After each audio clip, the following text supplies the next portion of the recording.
খা করে থাকা একটা নেকড়ের পাশে দাঁড়িয়ে আছে ক্রিস্টি। সে তার জিহ্বা বের করে নিজের কোমল ঠোঁটে লেগে থাকা রক্ত চেটে নিল। তার লম্বা ঘন কালো চুল জমিন ছুঁয়েছে। চাঁদের আবছা আলোয় তার মুখ নুরানি মুখের মতো জলজল করছে। তবে তার গাল জুড়ে আঠালো কিছু তরল পদার্থ লেগে আছে। লালা, নেকড়ের লালা। কোনো প্রাণীর মুখের লালা যে এতটা আঠালো হতে পারে তা ইতিপূর্বে জানা ছিল না। ক্রিস্টি তার গাল পরিষ্কার করে নিল। মৃত নেকড়েটা এখনো হাঁ করে আছে। তার কাল সেটে চোখ স্থির হয়ে আছে, চোখে স্পষ্ট ভয়ের ছাপ। নেকড়েটার ঘাড়ে দুটো ছোট ফুটো। ক্রিস্টির হেঁটে জঙ্গল থেকে বেরিয়ে এলো। তার রূপ এবং দেহ কাঠামো যে কোনো পুরুষকে মাতাল করতে বাধ্য। আচমকা পেট চিরে দুটো বিশাল টানা বেরিয়ে এলো। তার মুখ হিংস্র হয়ে উঠল। দুটো লম্বা দাঁত ঠোঁটের দুই কোণ দিয়ে বেরিয়ে এলো। সে ডানা ঝাপটিয়ে উড়াল দিল নতুন কোনো শিকারের খোঁজে। শব্দের যে অধিকতর ঘাতক হয়তো বহুরূপী এই সৌন্দর্য। ডানা ঝাপটিয়ে উড়ে চলেছে ক্রিস্টি। কিছু দূর যাওয়ার পর সে টের পেল ভূমিতে চতুষ্পদী এক প্রাণী দৌড়াচ্ছে। প্রাণীটা তার পেছন নিচ্ছে। সে আচমকা ভূমিতে অবতরণ করলো। চতুষ্পদী প্রাণীটা দিকে দৌড়ে গেল সে। একটা আতিকায় বিশাল নেকড়ে। নিজের হিংস্র রূপ নিয়ে ক্রিস্টি ঝাঁপিয়ে পড়ল নেকড়েটার উপর। সে নেকড়ের ঘাড়ে কামড় বসাতে উদ্যত হলো। নেকড়েটা বলে উঠল, আমি বর্ণ। তৎক্ষণাৎ ক্রিস্টি থেমে গেল। সে নিজের স্বাভাবিক রূপে ফিরে এলো। তুমি? বলে উঠল ক্রিস্টি। হ্যাঁ, তোমার সাথে আমিও যাব। বলে উঠল নেকড়েটা। নেকড়েটা ধীরে ধীরে সোজা হয়ে দাঁড়ালো। তার লোমশ দেহের লোমগুলো ধীরে ধীরে ছোট হতে লাগলো। নেকড়ে মুখমণ্ডল পরিণত হলো মানব মুখমণ্ডলে। বর্ণ, তুমি শুধু শুধু ঝামেলায় এসো না। আমি একা সামনে নিতে পারবো। তুমি দেখেছো কিনা আমি জানি না, তবে কিছুক্ষণ আগে আমি তোমার জাতীয় একজনকে হত্যা করেছি। সে আমাকে হত্যা করতে চেয়েছিল, বাধ্য হয়ে আমি তাকে মারলাম। তুমি এখন আমার সাথে আসলে অনেক বিপদে পড়বে, বলল ক্রিস্টি। আমি তোমাকে সাহায্য করতে পারবো। চার্চের ভেতরের রাস্তা একমাত্র আমি আর বাবা জানেন। ক্রিস্টি কিছুক্ষণ ভাবলো। এরপর সে বর্ণকে সাথে নিতে রাজি হলো। রাত তখন দুটো ছুঁই ছুঁই। জানালার ধারে বসে আছে তানভীর। দূর আকাশে মেঘের আড়ালে সে একটা বড় সড়ো বাদুড় দেখতে পেল। মুখ বাড়িয়ে সে বাদুড়টা দেখতে লাগলো। তবে সেকেন্ড পাঁচেক পর বাদুড়টা আর দেখা গেল না। বাদুড়টা ইতিমধ্যে তার বাড়ি অতিক্রম করে অনেক দূরে চলে গেছে। বেশ কয়েকদিন ধরে শহরে ভ্যাম্পায়ার আতঙ্ক ছড়িয়েছে। অবশ্য বাঙালির স্বভাবেই গুজব ছড়ানো। বিগত বেশ কদিন ধরে শহরে রক্তশূন্য মৃতদেহ পাওয়া যাচ্ছে। তবে মৃতদেহগুলো মানবের নয়, নিরীহ কুকুরের। হয়তো কোনো সংগঠন কুকুরগুলো হত্যা করছে আর দোষ ফেলছে কল্পজগতের ভ্যাম্পায়ার তথা রক্তচোষক মানবের উপর। মনে মনে ভাবল তানভীর। পেশায় সে একজন বেকার, চাকরির সন্ধানে আছে সে। তবে তার মাঝে গুরুত্ব নেই। বাপের পয়সা তো আছে, তো তাই। তানভীর জানালার পাশ থেকে সরে এলো। বিছানায় এসে সে গা এলিয়ে দিল। আজ সারাদিন তার বন্ধুদের সাথে খুশ গল্প করে কেটেছে। শরীর তার বেশ ক্লান্ত, তবে তার মগজে একটা চিন্তা বাসা বেঁধেছে। যদি সত্যিই ভ্যাম্পায়ারের কাজ হয়, আমি তো একটা কুকুর পালি। মনে মনে ভাবল তানভীর। সকাল সকাল তানভীরের ঘুম দরজা হাঁকতানোর শব্দে ভেঙে গেল। একরাশ বিরক্তি নিয়ে সে উঠে দরজা খুলল। দরজার সামনে সে তার বাবাকে দেখতে পেল। তার বাবার মুখে আতঙ্ক আর দুঃখের ছাপ। কি হয়েছে বাবা? প্রশ্ন করলো তানভীর। তানভীরের বাবা তানভীরকে নিয়ে অন্য ঘরে এলেন। এই ঘরটা তানভীরের পোষা কুকুর টমির জন্য। এখানেই টমি রাত হলে ঘুমায়। তানভীর রুমের ভেতরে সে থমকে দাঁড়ালো। তার পোষা প্রিয় কুকুর টমি জিহ্বা বের করে চিরনিদ্রায়। তানভীর দ্রুত টমির কাছে গেল। সে লক্ষ্য করলো টমির ঘাড়ে দুটো ফুটো। তার বুকের ভেতরটা ছ্যাদ করে উঠল। শহরে এসব হচ্ছেটা কি?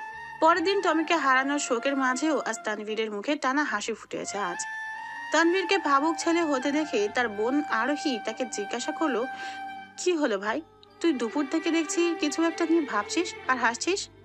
তানভীর মুখ তুলে তার বোনের দিকে তাকালো। আলতো হেসে সে বলে উঠল, অপার্থিব সুন্দর এক মেয়েকে গতদিন পথে দেখেছি। আমাদের দু বাড়ি পরেই মেয়েটা থাকে। বাবা, শুনলে তোর পা ভাঙবে। তুই একটু ব্যবস্থা করে দে। ব্যবস্থা? কিসের ব্যবস্থা? সেই মেয়েটার সাথে আমার। তানভীরের কথা শেষ না হতেই আরোহী বলে উঠল, দিন দুপুরে স্বপ্ন দেখা বাদ দে। সেই মেয়েটা বিবাহিত হতে পারে, অথবা সে অন্য কাউকে পছন্দ করতে পারে। তোর ভাষ্যমতে সুন্দরী মেয়ে সে, না জানি কত ছেলে মেয়েটার পিছে ঘুরে। এসব চিন্তা মাথা থেকে বের কর, চাকরি পাওয়াই মন দে, অকর্মঠ। কথাগুলো বলে আরোহী সেখান থেকে চলে গেল। তানভীর কিছুক্ষণ ভাবলো, আসলেই তো। বিড়বিড় করে বলে উঠল তানভীর। টমি মারা গেল কি করে? আচমকা তানভীরের মাথায় প্রশ্ন এলো। সে ভাবতে লাগলো। টমির ঘাড়ে দুটো ছোট্ট ফুটো ছিল। ওর লাশটা পর্যবেক্ষণ করে বুঝতে পারি কেউ সারা দেহের রক্ত চুষে নিয়েছে। কোনো মানুষের কাজ বলে মনে হচ্ছে না। দরজা জানলা সব ভেতর থেকে বন্ধ ছিল। তাহলে কি এটা ভ্যাম্পায়ারের কাজ? আসলেই কি ভ্যাম্পায়ার বলতে কিছু রয়েছে? যদি ভ্যাম্পায়ার থেকে থাকে? নিজেকে নিজে প্রশ্ন করলো তানভীর। মানব জগতে তোমার আসা উচিত হয়নি। জগ হতে গ্লাসে পানি ঢালতে ঢালতে কথাগুলো বলল বর্ণ। কেন? বিছানার উপর বসে কথাটা বলল ক্রিস্টি। কারণ তুমি তোমার তৃষ্ণা মেটাতে শহরের প্রাণীদের রক্ত পান করছো, বিশেষ করে কুকুর। মানুষের মনে সন্দেহ এবং আতঙ্ক ছড়িয়ে পড়েছে। কেউ যদি টের পায় তুমি এসব করছো, তাহলে রক্ষা নেই। আমরা এতদিন বনে ছিলাম বন্য প্রাণীদের রক্ত পান করতে, তুমি সেখানে সাধারণ মানবের আনাগোনা নেই। কথাটা বলে এক ঢোকে গ্লাসের পানি পান করে নিল বর্ণ। আমরা তো শুধু শুধু শহরে আসিনি, তাই না? যেই কাজটা করতে এসেছি সেই কাজ সম্পূর্ণ হলেই বনে ফিরে যাব। বলল ক্রিস্টি। তোমার রক্তের তৃষ্ণা কমাতে হবে, নিজের উপর নিয়ন্ত্রণ রাখো। বলল বর্ণ। ক্রিস্টি মাথা দুলালো। আনমনা হয়ে সে বলল, মানবের রক্ত খেতে কেমন? এই বর্ণ ক্রিস্টির পাশে গিয়ে বসলো। ক্রিস্টি বর্ণের দিকে মুখ ঘুরে বলল, চারদিকে মানবের রক্তের গন্ধ, নিজেকে দমিয়ে রাখতে কষ্ট হচ্ছে। দুদিন রক্ত পান করা থেকে বিরত থাকো, তাহলে এই রক্ত ছাড়া থাকার অভ্যাস হয়ে যাবে।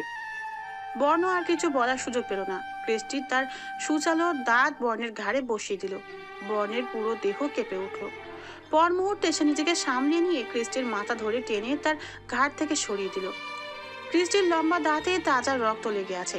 বর্ণের ঘাড়ের ক্ষত চোখের পলকে মিলিয়ে গেল। একই সাথে ক্রিস্টিও স্বাভাবিক হয়ে গেল। সরি। নিচু গলায় বলল ক্রিস্টি। আগামী 2 দিন ঘর থেকে বের হবে না। আগে রক্ত ছাড়া থাকা শিখো, তারপর আমরা যে কাজে এসেছি সেই কাজে মনোনিবেশ করব। চার্জ সম্পর্কে আমার ধারণা আছে, তবে সেখানে বর্তমানে অনেক প্রহরী। সুযোগ বুঝে আমাকে পদক্ষেপ নিতে হবে। আপাতত আমাদের লুকিয়ে থাকাই উচিত। বর্ণের মুখ এবং হাতে লোম বৃদ্ধি পেতে লাগলো। ধীরে ধীরে সে নেকড়ে মানবে পরিণত হলো। ঘরের মধ্যে পায়চারি করতে লাগলো সে। বর্ণ, তুমি ঠিক করনি। ভ্যাম্পায়ার আর ওয়্যারউলফ জাতিগত শত্রু। তোমার জাতির লোকেরা আমাকে হত্যা করতে চায়। তুমি আবার পক্ষ দিয়ে ভুল করছো। তোমার জাতির লোকেরাও এতে তোমাকে হত্যা করতে পারে। বলে উঠল ক্রিস্টি। কিন্তু তোমার তো কোনো দোষ নেই। আমরা 2 জাতি শুধু শুধু লড়ছি, থামাতে হবে এই লড়াই। ক্রিস্টি চুপ করে বসে রইল। বর্ণ বলে উঠল, আজ রাতে আমি চার্চে যাব, সেখানকার অবস্থা বুঝতে হবে। রবার্ট, বনের পাশে আমাদের এক ভাইয়ের মৃতদেহ পেয়েছি। লোমশ দেহের এক মানব কথাগুলো বলল। কাজটা ভ্যাম্পায়ারদের। বলে উঠল রবার্ট। আমরা আর কতদিন চুপ থাকবো? তাদের কথোপকথনের মাঝে এক নেকড়ে হাজির হলো। সে বলে উঠল, মহারাজ, প্রিন্স বর্ণকে এতদিন ধরে খুঁজে পাওয়া যায়নি। গুপ্তচরদের কাছ থেকে খবর পেয়েছি, ভ্যাম্পায়ার জগতের খ্রিস্টীয় বর্ণকে যেদিন ধরে পাওয়া যাচ্ছে না সেদিন ধরে গায়েব। হুঙ্কার দিয়ে উঠল রোবট। তারা দুজন পালিয়েছে। বলে উঠল লোমশ দেহের লোকটা। আমি জানি তারা কোথায় গিয়েছে। বলল রবার্ট। একটু থেমে এসে আবারও বলে উঠল, শহরে আমাদের লোক পাঠাও, তারা শহরে আছে। পুরাতন চার্চে প্রহরী বাড়িয়ে দাও, কোনোভাবেই যেন তারা চার্চের ভেতরে প্রবেশ না করতে পারে। চার্চের গুপ্ত তথ্য তারা কোথা থেকে জানতে পেল? রবার্ট নিচু স্বরে বলল, বর্ণ চার্চ সম্পর্কে অবগত। সে বেশ ভালো করেই জানে চার্চের ভিতরে অ্যাডামের লাশ রয়েছে। অ্যাডামকে জাগাতে গেলে কি হবে তা সে জানে। তবুও কেন সে এমন করবে তা আমার বোধগম্য নয়। এখন তাদের ধরে নিয়ে আসো। চারিদিকে নিকষ অন্ধকার। পুরনো আমলের ভাঙা হিন্দু মন্দিরগুলো দেখতে যেমন বিভৎস, ঠিক চার্চটিও দেখতে তেমনই। চার্চের পেছনের দিকটায় ঝোপের আড়ালে লুকিয়ে আছে বর্ণ। চাঁদের আবছা আলোয় কোনো মানবের পক্ষে ভাঙা চার্চের ভেতরে কি হচ্ছে দেখা অসম্ভব। তবে বর্ণ স্পষ্ট দেখতে পাচ্ছে ভেতরে কি হচ্ছে। মানবের দৃষ্টির সীমানা যেখানে শেষ, সেখান থেকে তার স্বচ্ছ দৃষ্টির উৎপত্তি। বর্ণের টকটকে লালচে চোখ জোড়া স্থির হয়ে তাকিয়ে আছে চার্চের দিকে।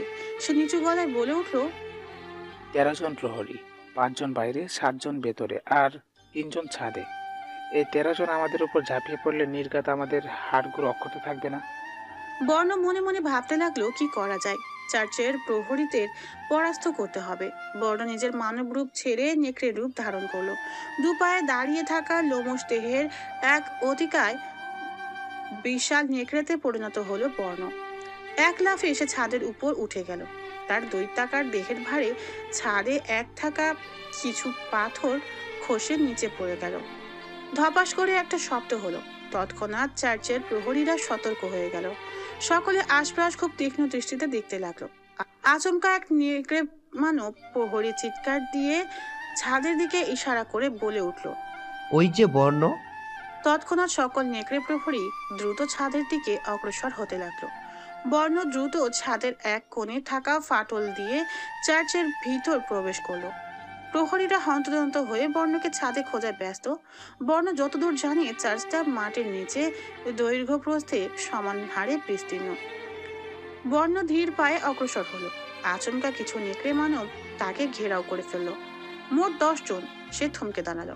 প্রহরী প্রধান বলে উঠল, প্রিন্স বর্ণ, আপনার দূরদৃষ্টি ক্ষমতা সম্পর্কে আমরা অবগত। নিশ্চয়ই জানেন চার্চ মাটির নিচে বিস্তীর্ণ। আমরা সবাই এতক্ষণ সেখানেই ছিলাম, ফলে আপনি আমাদের দেখতে পাননি। প্রিন্স, আমাদের সাথে নিজ রাজ্যে ফিরে চলুন। আপনার বাবা প্রচুর রেগে আছেন। তাছাড়া সারা রাজ্যের সবাই জেনে গেছে আপনি আমাদের বিরুদ্ধে গিয়েছেন। রাজ্যে নতুন আরেক কলহ সৃষ্টি হয়েছে।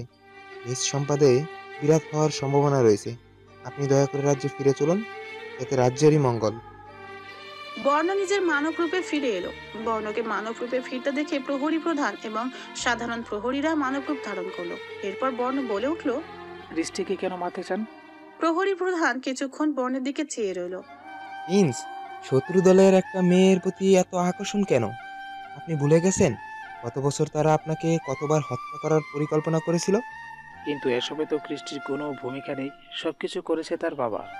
বাবার পাপের বোঝা সন্তানকেই বহন করতে হয়। আচমকা চার্চে বাইর হতে কোলাহলের শব্দ এলো। প্রহরী প্রধান এবং তার দল দ্রুত বাইরে বের হলেন। প্রায় 10 জন ঘাতক ভ্যাম্পায়ার চার্চে আক্রমণ করেছে। প্রহরী প্রধান বলে উঠলেন, তোমরা গিয়ে প্রিন্সকে রক্ষা করো। দ্রুত নজর প্রহরী চার্চের ভেতরে থাকা বর্ণের নিকট চলে গেল। কি হয়েছে? এত কোলাহল কেন? প্রশ্ন করলো বর্ণ। প্রিন্স, কিছু ঘাতক ভাম্পায়ার আক্রমণ করেছে। যথাসম্ভব আপনাকে হত্যা করার পরিকল্পনা। আপনি আমাদের সাথে চার্চের গুপ্তঘরে আসুন। বর্ণ কথা বাড়ালো না। তার মনে একটা খটকা হলো। আমি আজই চার্চে আসব। এই তথ্য ঘাতক ভ্যাম্পায়ার কি করে পেল? একমাত্র কৃষ্টি জানতো আমি আজ রাতেই চার্চে আসব। তাহলে কি সে? আচমকা চার্চের এক পাশের দেয়ালে ভেঙে কিছু সংখ্যক ভ্যাম্পায়ার ভেতরে প্রবেশ করলো। কয়েকজন প্রহরী ভ্যাম্পায়ারদের সাথে যুদ্ধ করতে চলে গেল, আর বাকিরা বর্ণকে নিয়ে চার্চের গুপ্ত ঘরে প্রবেশ করলো। কিছুক্ষণ পর চারদিক নিস্তব্ধ, পিনপত নীরবতা যাকে বলে। বর্ণ গুপ্ত ঘর থেকে বের হতে চাইলে কিন্তু প্রহরীরা বাধা দিল। বর্তমানে বর্ণের সাথে মোট 3 জন প্রহরী রয়েছে। প্রিন্স, আমি বাইরে গিয়ে দেখে আসছি পরিস্থিতি কেমন। বলে উঠলো একজন প্রহরী। বর্ণ সম্মতি প্রদান করলো। প্রহরী গুপ্ত কক্ষ হতে প্রস্থান। কিছুক্ষণ পর প্রহরী ফিরে এসে বলল, চার্চের ভেতরে কোনো ভ্যাম্পায়ার কিংবা আমার সমজাতি ওয়ার ইউবকে দেখতে পেলাম না। বর্ণ কথাটা শুনে মুচকি একটা হাসি দিল। এরপর সে তার দানবীয় রূপ নিয়ে প্রহরী 3 জনের উপর ঝাঁপিয়ে পড়ল। তার হিংস্র আঘাতে প্রহরীরা জ্ঞান হারালো। বেশ, 2 দল তাহলে একে অপরের সহিত যুদ্ধ করে নিঃস্ব হয়ে গিয়েছে। এবার আমি যে কাজের জন্য এসেছি তা সম্পাদনা করার পালা। সে গুপ্ত ঘর থেকে বেরিয়ে চার্চের গভীরে যেতে লাগলো। আচমকা তার নাকে একটা মন মাতানো সুগন্ধির ঘ্রাণ এলো। সে ঠায় ধরে দাঁড়িয়ে রইল। ঘ্রাণ নেওয়ার ক্ষমতা কাজে লাগিয়ে সে বুঝতে পারলো চার্চের উপর থেকে এই সুঘ্রাণ আসছে। কৃষ্টি, এই গ্রাম তোমার। তার মানে তুমি এখনো উপস্থিত রয়েছো? মনে মনে ভাবলো বর্ণ। পেছন থেকে অসংখ্য পদধ্বনির শব্দ পেয়ে সে পেছন ফিরে তাকালো। ক্রিস্টি এবং তার সাথে 4টে ঘাতক ভ্যাম্পায়ার তার দিকে অগ্রসর হচ্ছে। চোখ বড় বড় করে সেদিকে তাকিয়ে থেকে বিস্মিত গলায় বর্ণ বলে উঠল, অসম্ভব। কৃষ্টি, তুমি আমাকে ধোঁকা দিলে। ক্রিস্টি বর্ণের মুখোমুখি দাঁড়িয়ে বলল, অ্যাডামের লাশ কোথায়? আমি বলবো না তোমাকে। না সূচক মাথা নাড়িয়ে বলল বর্ণ। একটু থেমে সে আবারও বলে উঠল, এসব কেন করলে? তাহলে বিগত কমাস তুমি আমার সাথে নাটক করছিলে। তুমি কখনো নিজ রাজ্য থেকে পালাওনি। সবকিছু সাজানো গোছানো নাটক ছিল। বর্ণ, অ্যাডামের লাশ তোমাদের নিকট থাকার কোনো অধিকার নেই। সেটা আমাদের পূর্বপুরুষ তিনি আমার প্রতি দুর্বল, সেটা আমি বেশ ভালো করেই জানি। তাই কমাস তোমার সাথে একটু ভাব বিনিময় করলাম। আমি রাজ্য থেকে পালাইনি, আমি বাবার অনুমতিতে এসব করেছি। আমার সাথে বাবা কয়েকজন ঘাতক ভ্যাম্পায়ারও দিয়েছেন সুরক্ষার জন্য। এর অর্থ তুমি আমাকে ব্যবহার করেছো, তাই তো? ব্যবহার করলে তুমি এতক্ষণ এখানে দাঁড়িয়ে থাকতে না, ওপরে চলে যেতে। অ্যাডামের লাশটা দিয়ে দাও। তোমার রাজ্যের উপর আমাদের রাজ্য আর কখনো আক্রমণ করবে না। বলে উঠল ক্রিস্টি। আমাদের মধ্যে কথা হয়েছিল আমরা অ্যাডামের লাশ ধ্বংস করে দেব। এটা নিয়ে এত ঝামেলা সেটা আর রাখবো না। কিন্তু তুমি বিশ্বাসঘাতকতা করে। অ্যাডামের লাশ কোথায়? কর্কশ গলায় বলল ক্রিস্টি। ক্রিস্টি। কাপা গলায় বলল বর্ণ। একটু থেমে সে বলল, এখনো সময় আছে। ঘাতক ভ্যাম্পায়ারদের আমরা দুজন চাইলেই নিমিষে শেষ করে দিতে পারি। তুমি জানো অ্যাডামের লাশ তোমার বাবার হাতে গেলে কি হতে চলেছে? Don't do this. ক্রিস্টি একগাল হাসলো। হেসে সে বলল, যে তরলটা তোমার রক্তে মিশিয়েছিলাম সেটা এতক্ষণে কাজ শুরু করে দেওয়ার কথা। মনে আছে আমার কামড়টা? বর্ণের তার ঘাড়ে হাত চেপে ধরলো। তার চোখের সামনে জগৎটা ধীরে ধীরে ঝাপসা হতে লাগলো। এরপর কি হয়েছে তার বর্ণের মনে নেই। চোখ মেলে নিজেকে চার্চের একদম গভীরে থাকা অ্যাডামের কক্ষে পেল। চোখ মেলে উঠে বসলো সে। আশেপাশে তাকিয়ে সে দেখলো অ্যাডামের লাশ কয়েকজন ভ্যাম্পায়ার নিয়ে যাচ্ছে। ক্রিস্টি তাদের দিকে নির্দেশনা দিচ্ছে। বর্ণের বুঝতে বাকি রইল না, ক্রিস্টি সেদিন যখন তার ঘাড়ে কামড় দেয় তখন তার মুখে কিছু তরল ছিল, যা তাকে কিছুক্ষণ আগে ক্রিস্টি বসে নিয়ে যায়। অতঃপর সে ক্রিস্টিকে অ্যাডামের কক্ষ অব্দি নিয়ে যায় আসে। ক্রিস্টি বর্ণের দিকে তাকালো। বর্ণকে উদ্দেশ্য করে বলল, ঘুম ভালো হয়েছে তো? বর্ণ অকথ্য এক গালি হাঁকিয়ে ক্রিস্টির দিকে তেড়ে যেতে লাগলো। ক্রিস্টি ক্ষিপ্ত গতিতে দৌড়ে এসে বর্ণের বুকে লাথি মারলো। ছিটকে বর্ণ দূরে গিয়ে পড়লো। ব্যথায় কুকিয়ে উঠলো সে। ইতিমধ্যে ক্রিস্টির সাথে আসা ভ্যাম্পায়াররা অ্যাডামের লাশ নিয়ে কক্ষ থেকে বেরিয়ে পড়েছে। কক্ষে এখন দুজন ব্যক্তি, ক্রিস্টি এবং বর্ণ। বর্ণ ওয়ারওলফের পরিণত হলো। দৌড়ে গিয়ে সে ক্রিস্টিকে কামড় দিতে উদ্যত হলো। বর্ণ, ওই গলায় বলল ক্রিস্টি। বর্ণ থেমে গেল। সে তার সাধারণ রূপে ফিরে এলো। মাটিতে বসে পড়লো সে। পারবো না তোমাকে মারতে। মেঝেতে বসে কথাটা বলল বর্ণ। ক্রিস্টির বর্ণের কাছে আসলো। এরপর সে বলল, তোমাকে আমার পছন্দ হয়েছে। আফসোস তুমি ওয়ারওয়াল্ফ। ক্রিস্টি আলতো করে বর্ণের গালে একটা চুমু খেলো। বর্ণ থমকে গেল। হৃদয় স্পন্দন কিছুক্ষণের জন্য থেমে গেল। ক্রিস্টি মুখ তুলে বর্ণের দিকে তাকিয়ে বলল, বাই। ক্রিস্টির পিঠ চিরে টানা বেরিয়ে এলো। তার ঠোঁটের দুই কোণ থেকে দুটো লম্বা দাঁত বেরিয়ে এলো। সে সজোরে বর্ণের ঘাড়ে একটা কামড় বসালো। টেনে বর্ণের ঘাড় হতে এক থলি মাংস ছিঁড়ে ফেললো। বড় ধপাস করে মেঝেতে পড়ে গেল। ক্রিস্টি কক্ষের পিলারগুলো ঘুষি মেরে ভেঙে দিল। সাথে সাথে পাথরের কক্ষ ভেঙে যেতে লাগলো। ক্রিস্টি দ্রুত কক্ষ থেকে প্রস্থান করলো। বর্ণের শরীর একের পর এক পাথর পড়তে লাগলো। নড়ছে না সে। ধীরে ধীরে পাথরের স্তূপে চাপা পড়ে গেল সে। রাত তখন 1:30 ছুঁই ছুঁই। জানালার দ্বারে বসেছিল তানভীর। আচমকা সে লক্ষ্য করলো পাহাড়ের পদদেশে থাকা বিশাল চার্চটা কেঁপে উঠছে। ভূমিকম্প হচ্ছে নাকি? নিজেকে নিজে প্রশ্ন করলো তানভীর। সে নিজের ঘরটা একবার দেখে নিল। না, ঘর তো দুলছে না। তাহলে কি প্রাচীন চার্চটা বিধ্বস্ত হচ্ছে? নিজেকে নিজে প্রশ্ন করলো তানভীর। সে লক্ষ্য করলো চার্চের এক পাশটা পুরো ধূলিসাৎ হয়েছে। তানভীরের বাসার সামনে সড়ক এবং সড়কের পরে বিশাল মাঠ। এরপর কয়েকটা দোতলা বাড়ি এবং এরপর হলো চার্চটা। চার্চটা বড় হওয়ায় চার্চের উপরিভাগ তানভীরের ঘর থেকে স্পষ্ট দেখা যায়। পরের দিন সকালে তানভীর সকাল সকাল চার্চের উদ্দেশ্যে রওনা দিল। মিনিট 10 হেঁটে চলার পর সে চার্চের সন্নিকটে পৌঁছালো। চার্চের চারপাশ সে ঘুরে দেখতে লাগলো। চার্চের আশেপাশে সে কোনো মানুষের চিহ্ন পেল না। পুরো স্থানটা নীরব। চার্চের ধূলিসাৎ হওয়া অংশে এসে দাঁড়ালো তানভীর। আচমকা তার দৃষ্টি মাটিতে স্থির হয়ে গেল। কয়েক পায়ের ছাপ রয়েছে মাটিতে। গভীর রাতে কেউ এসেছিল চার্চে? চার্চের ভেতর কেউ চাপা পড়েনি তো? নিজেকে নিজে প্রশ্ন করলো তানভীর। একটু ভাবলো সে। পুলিশকে খবর দেব? সাহায্য পাব বলে মনে না, কারণ চার্চে লোক সমাগম নেই। তানভীর কয়েকটা পাথর সরাতে লাগলো। 3-4টে পাথর সরাতেই তানভীর একটা আহত যুবককে দেখতে পেল। যুবকের নাকের কাছে তানভীর নিজের আঙুল দিল। নিঃশ্বাস নিচ্ছে সে।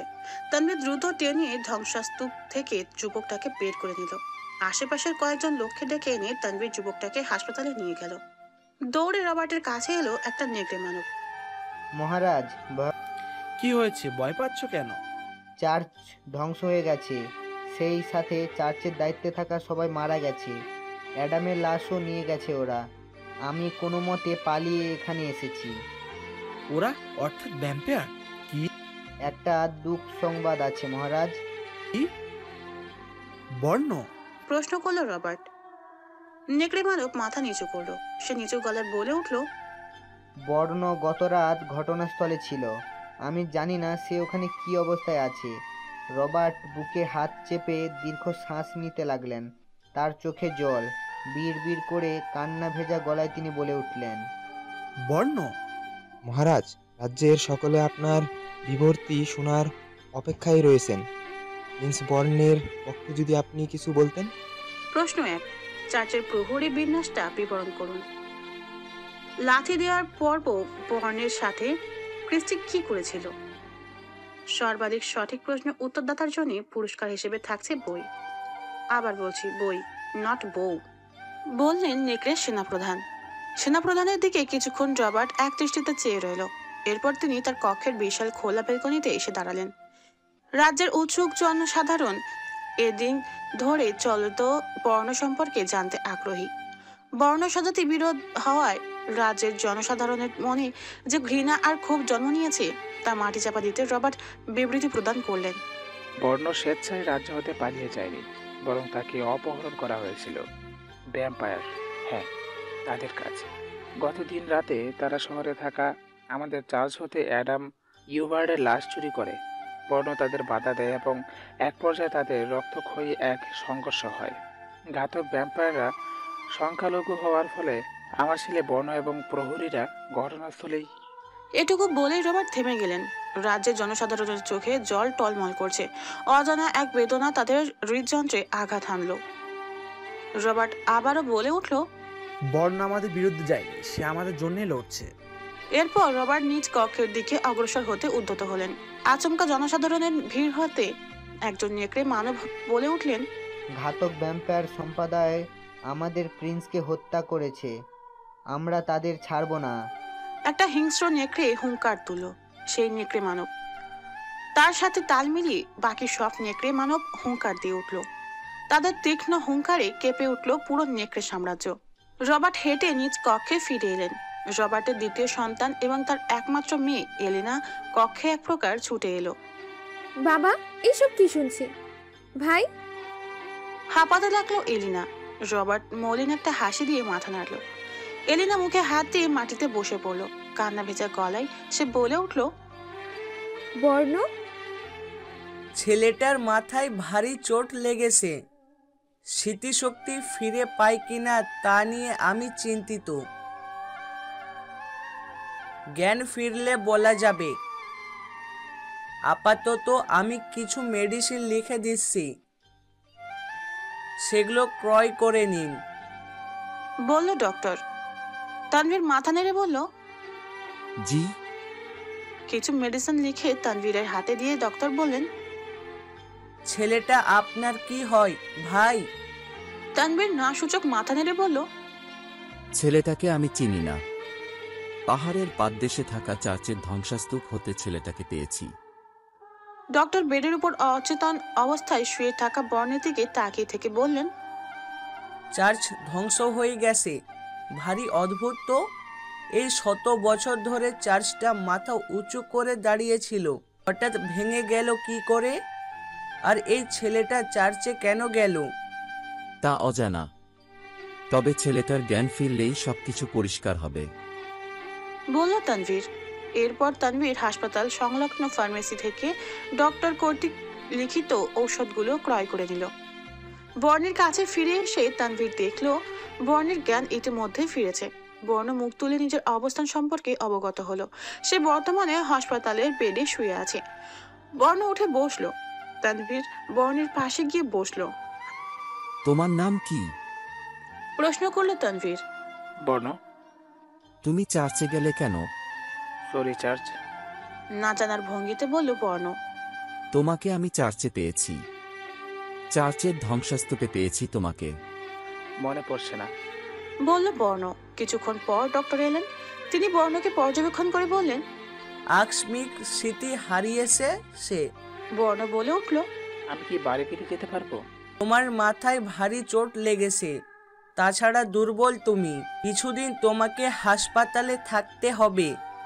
বর্ণ তানভীরের দিকে কৃতজ্ঞতা দৃষ্টিতে তাকিয়ে বলে উঠল, আমার প্রাণ রক্ষা করার জন্য আপনার কাছে আমি চিরঋণী। জীবনে কোনোদিন আপনার উপকার করার সুযোগ পেলে নিজের সর্বোচ্চ দেব। তানভীর কিছু বলল না।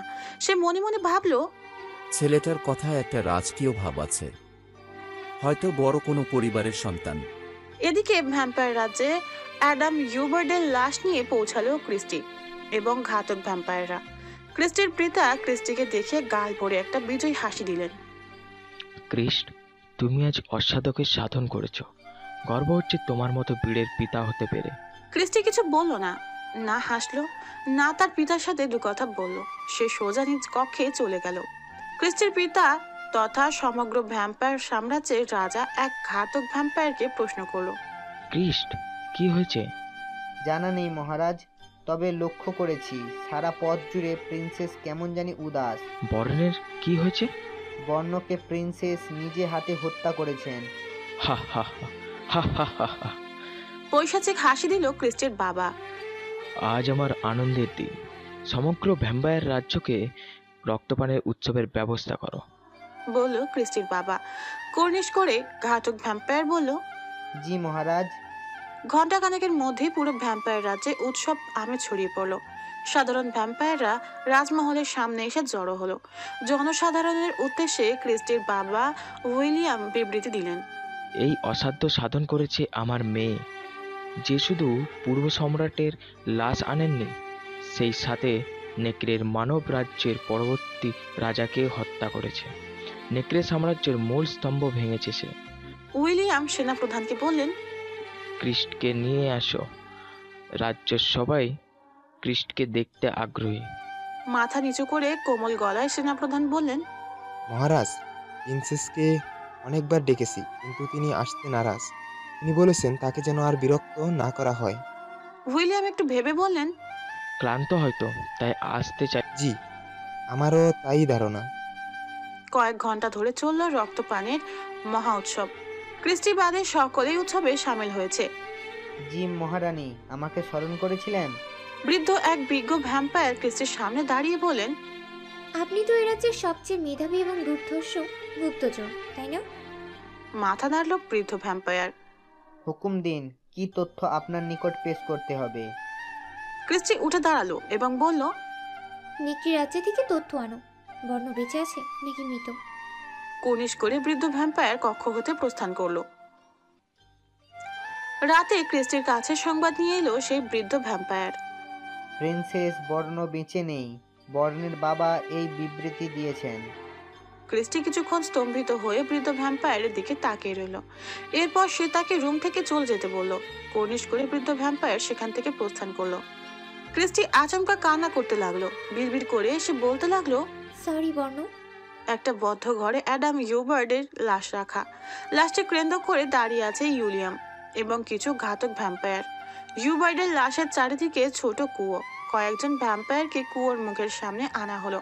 এরপর তাদের মাথা নামানো হলো। একটা ধারালো অস্ত্র দিয়ে ঘাতক ভ্যাম্পায়াররা তাদের গলা হতে মাথা শরীর থেকে আলাদা করে দিল। ফলাফল, গলা কাটা দেহ হতে গড় গড় করে রক্ত কুয়োতে গড়িয়ে পড়তে লাগলো। সেই রক্ত ইউবার্ডের শুষ্ক দেহ শোষণ করতে লাগলো। ধীরে ধীরে ইউবার্ডের শুষ্ক দেহ তাজা হতে লাগলো, যেন জীবন ফিরে পাচ্ছে সে। কিছুক্ষণ পর আচমকা হুট করে বসে পড়লো ইউবার্ডের দেহ। ধীরে ধীরে চোখ মেলল সে। তার স্থির লালচে চোখ তাকিয়ে আছে ইউলিয়ামের দিকে। হাসতে লাগলো সে পৈশাচিক হাসি। পাশাপাশি উইলিয়াম আচমকা হিউবার্ট লাফ দিয়ে উইলিয়ামের মেঝেতে ফেলে দিল। সজোরে উইলিয়ামের ঘাড়ে কামড় বসিয়ে দিল। ঘাতক ভ্যাম্পায়াররা হিউবার্টকে আক্রমণ করতে উদ্যত হলো, কিন্তু ততক্ষণে অনেক দেরি হয়ে গেছে। উইলিয়াম পরপারে পাড়ি দিয়েছে। এত দ্রুত কেউ রক্তপান করতে পারে তা ইতোপূর্বে ঘাতক ভ্যাম্পায়াররা দেখেনি। হিউবার্ট তাদের দিকে তাকিয়ে বিভৎস এক হাসি দিল। আমি হলাম তোমাদের নতুন রাজা। সকল ঘাতক ভ্যাম্পায়ার চুপ করে দাঁড়িয়ে রইল। কি হলো, কুর্নিশ করছো না কেন? হুঙ্কার দিয়ে উঠল হিউবার্ট। হাঁটু কেড়ে বসে সকল ঘাতক ভ্যাম্পায়ার হিউবার্টকে কুর্নিশ করে সম্মান করলো। হিউবার্ট একটা গর্জন দিল, তার গর্জনে কেঁপে উঠল পুরো কক্ষ। আকাশের দিকে তাকিয়ে আছে ক্রিস্টি। আচমকা সে লক্ষ্য করলো পরিষ্কার আকাশ যেন হিংস্র হয়ে উঠেছে। ক্রিস্টি অনুভব করলো রাজমহল মৃদু কাঁপছে। রাজমহল কাঁপছে কেন? হঠাৎ কি হলো? নিজেকে নিজে প্রশ্ন করলো ক্রিস্টি। হঠাৎ সে অনুভব করলো কেউ একজন তার পেছনে দাঁড়িয়ে আছে। দুটো হাত আচমকা ক্রিস্টিকে জড়িয়ে ধরলো। এত রূপবতী কেন তুমি? বলে উঠল হিউবার্ট। ক্রিস্টি হিউবার্টকে ধাক্কা দিল। এরপর সে প্রহরীদের ডাক দিল। দুজন প্রহরী ভেতরে প্রবেশ করলো। এই ভ্যাম্পায়ার কি জেলে ভরো, আমাকে ছোঁয়ার সাহস পেল কোথায়? রেগে বলল ক্রিস্টি। প্রহরীরা চুপ করে দাঁড়িয়ে রইল। তোমরা দাঁড়িয়ে আছো কেন? প্রশ্ন করলো ক্রিস। হিউবার্ট প্রহরীদের নির্দেশ দিল ক্রিস্টিকে বেঁধে ফেলতে। রাজার নির্দেশ মান্য করতে প্রহরীরা ক্রিস্টির দিকে এগিয়ে যেতে লাগলো। তোমরা এই শয়তানের কথা কেন শুনছো? মাফ করবেন প্রিন্সেস, তবে ইনি আমাদের নতুন রাজা। আপনার বাবা বেঁচে নেই। ক্রিস্টি প্রথমে খেয়াল করেনি। কথার অর্থ বুঝতে সে কিছুক্ষণ সময় নিল। হিউবার্টের দিকে ভয়ার্ত চোখে তাকিয়ে ক্রিস্টি লক্ষ্য করলো এই সেই মৃত হিউবার্ট। হিউবার্ট? অস্পষ্ট গলায় বলল ক্রিস্টি। এদিকে প্রহরীরা ক্রিস্টির নিকট এসে গেছে। ক্রিস্টি নিজের ডানা বের করে খোলা জানালা দিয়ে লাফ দিল। ডানা ঝাপটিয়ে সে উড়াল দিল আকাশে। খাঁচা ছেড়ে পাখি চলে গেল। জানালার সামনে দাঁড়িয়ে ক্রিস্টির দিকে তাকিয়ে কথাটা বলল হিউবার্ট। যাও, পাখিটাকে খাঁচায় বন্দি করার ব্যবস্থা করো। প্রহরীদের নির্দেশ দিল হিউবার্ট। প্রহরীরা তৎক্ষণাৎ সেখান থেকে চলে গেল। পিছন নিল তারা। ডানা ঝাপটিয়ে উঠছে ক্রিস্টি, তার পিছনে দুটো ঘাতক ভ্যাম্পায়ার। রাজ্য কিছুটা দূরে যাওয়ার পর ভূমিতে নামলো ক্রিস্টি, তার পেছন পেছন দুজন ঘাতক ভ্যাম্পায়ার। তোমরা হিউবার্টের আদেশ পালন করছো? এখনো সুযোগ আছে, আমাকে সহায়তা করো হিউবার্টকে মারতে, বলল ক্রিস্টি। ঘাতক ভ্যাম্পায়ার দুজন হাসতে লাগলো। তারা লোভী দৃষ্টিতে ক্রিস্টির দিকে তাকিয়ে রইল। আচমকা একটা ঘাতক ভ্যাম্পায়ার ক্রিস্টির গা ঘেঁষে দাঁড়ালো। ক্রিস্টির চোখে রাগে অগ্নিশর্মা হয়ে গেল। সে তার হিংস্র রূপ ধারণ করলো। ঘাতক ভ্যাম্পায়ারের ঘাড়ে কামড় দিয়ে পুরো মাথা সে আলাদা করে দিল। এই দৃশ্য দেখে অপর ঘাতক ভ্যাম্পায়ার পালাতে নিল, কিন্তু পারল না। ক্রিস্টি ক্ষিপ্ত গতিতে এসে তার মাথা ছিঁড়ে ফেললো। নিজ পেটের পাশে থাকা জানালা দিয়ে বাইরে তাকিয়ে আছে বর্ণ। আকাশটা আজ মেঘলা। এক ফালি চাঁদ আকাশের বুকে দাঁড়িয়ে আছে। চাঁদটা কিছুটা লালচে। তাহলে হিউবার্টকে শেষ পর্যন্ত জাগ্রত করলো ক্রিস্টি।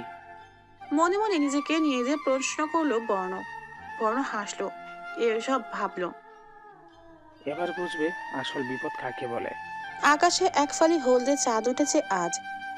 বনের ভেতর একা হেঁটে চলেছে ক্রিস্টি। আচমকা ক্রিস্টির কান খরগোশের কানের মতো দাঁড়িয়ে গেল। তার দেহ সতর্ক হচ্ছে। ক্রিস্টি তার লালচে চোখ চারিদিকে বুলাতে লাগলো। সেকেন্ড দশক পর সে বুঝতে পারলো তার চারপাশে নেকড়ে মানব। নেকড়ে মানবেরা তাকে ঘেরাও করেছে। ক্রিস্টি উড়াল দিল, তবে সে ব্যর্থ হলো। একটা নেকড়ে মানব দৌড়ে এসে তার উপর ঝাঁপিয়ে পড়লো। ফলস্বরূপ সে জমিনে পতিত হলো। একে একে আরো 4টে নেকড়ে ঝাঁপিয়ে পড়লো তার উপর। পালানোর কোনো সুযোগ নেই। নেকড়ে মানবগুলো ক্রিস্টির দেহে কামড় দিতে লাগলো। ব্যথায় সে কান ফাটানোর চিৎকার দিতে লাগলো। ধীরে ধীরে জ্ঞান হারালো সে। রক্তে পুরো জমিন ভিজে গেছে। ক্রিস্টি নিজেকে লোমশ পিঠে অনুভব করলো। চোখ মেলে তাকালো সে। নিজের অবস্থান বুঝতে কিছুটা বেগ পেতে হলো। বর্ণের পিঠে শুয়ে আছে সে। নেকড়ে মানব বর্ণ ক্রিস্টিকে পিঠে করে নিয়ে ক্ষিপ্র গতিতে এগিয়ে চলেছে। এগিয়ে যাচ্ছে পাহাড়ের দিকে।